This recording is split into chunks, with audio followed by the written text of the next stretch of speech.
welcome back to 12 Days of Christmas. I'm so excited for today's video because it is going to be an NYC Christmas guide. I feel so lucky that I'm able to spend this Christmas in the New York City area. So this video is for anybody who wants to come to New York City during the holidays and see everything the city has to offer. This is my personal list of things that I think you shouldn't miss. First thing you cannot miss is the Rockefeller Center Christmas tree. You guys, this is so stunning. I know it's very iconic and a lot of people watch it on TV and everything, but seeing it in person is absolutely incredible.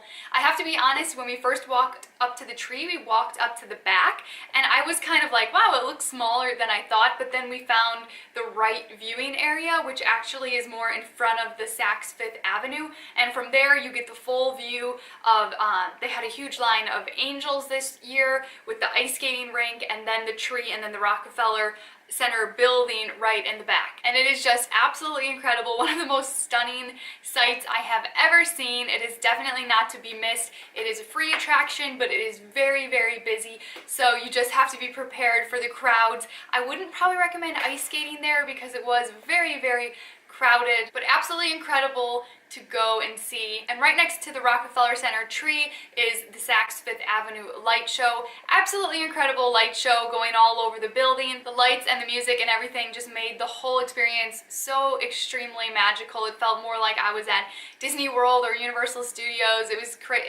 it's absolutely crazy that it's just out there in the city for everybody to enjoy. Super amazing thing to experience. Second thing you have to see are all of the Christmas windows. I was so surprised because for some reason I thought the Christmas window displays would all be like Christmas themed with like trains and Santas and all that. So I was really surprised when a few of the windows that we saw were actually just major themed. Like one was Snow White and the Seven Dwarfs, and it told the whole story. All the windows went together and they put just so much thought into it. Absolutely incredible. I don't know, I was just expecting like really decorated windows, but it was really different than I expected. All the windows tying into each other to tell a story. Very, very cool. I actually want to throw another attraction in here that we saw after I filmed this video, and it definitely needs to be on the list. This is the New York Stock Exchange Christmas tree. I feel like it's highly underrated.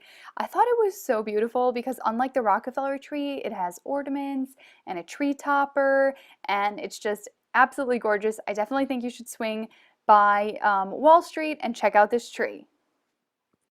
Next thing we did that I absolutely found to be incredible was visiting this restaurant called Rolf's. So Rolf's is just this teeny tiny German restaurant. I have to be honest, it was way smaller than I expected when I saw the pictures online. And it is famous for being extremely decked out in Christmas ornaments and lights. Now we visited on a Wednesday night and we had to wait outside about 30 to 45 minutes to get in.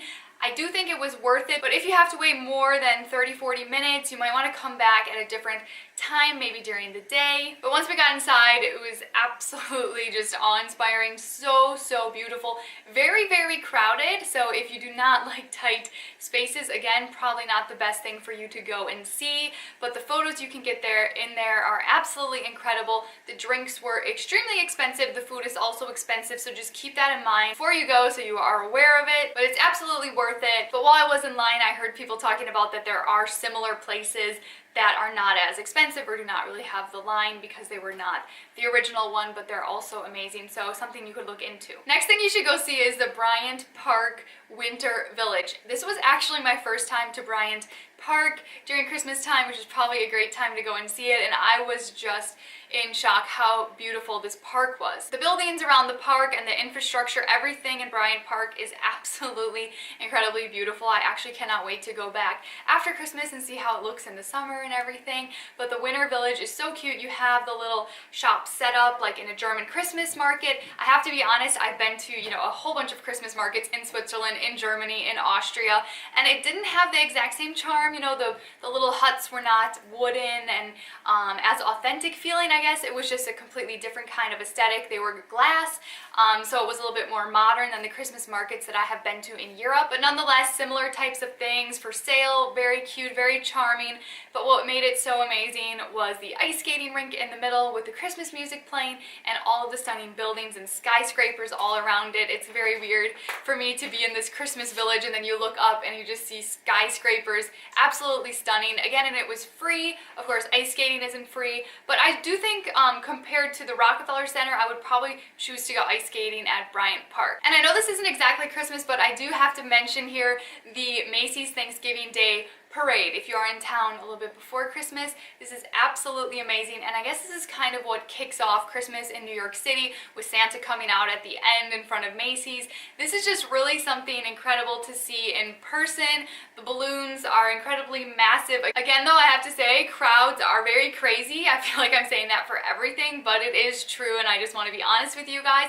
It's definitely not the best for people that get super anxious or don't do well with crowds. But if that does freak you out a little bit, I've heard that the day before the parade, you can go watch them inflating the balloons somewhere, and that's not as busy. So you could check out just the location of the balloon inflation if you don't want to go the day of. But if you can make it the day of, get there early so you can see something. If you're late, you're going to have a hard time really seeing anything. I've heard that people get there as early as 6 a.m. to get a spot on the street. Last thing I want to mention here, of course, there are so many other things, but I just had to make it the list of things that I really believe are worth your while after seeing all of them, and that is the ice skating in Central Park. Just super iconic. Again, I feel like I'm saying this constantly, but there are so many things here that you've seen in movies, and it's so cool to see them in person. So go check out Central Park. Obviously, Central Park on its own is amazing, and during winter, during Christmas, the ice skating, it's just so super magical. And perhaps when you're going to Central Park, you could swing by the Plaza Hotel and grab a cocktail or a hot chocolate in the lobby and see all the decorations they have set up as well. So that is it, you guys. I hope you enjoyed my short little guide here to all the things you can do in New York City this Christmas or next Christmas. If you like this video, give it a thumbs up, share it with a friend who always wanted to come to New York City during Christmas, and I will see you all tomorrow. Bye!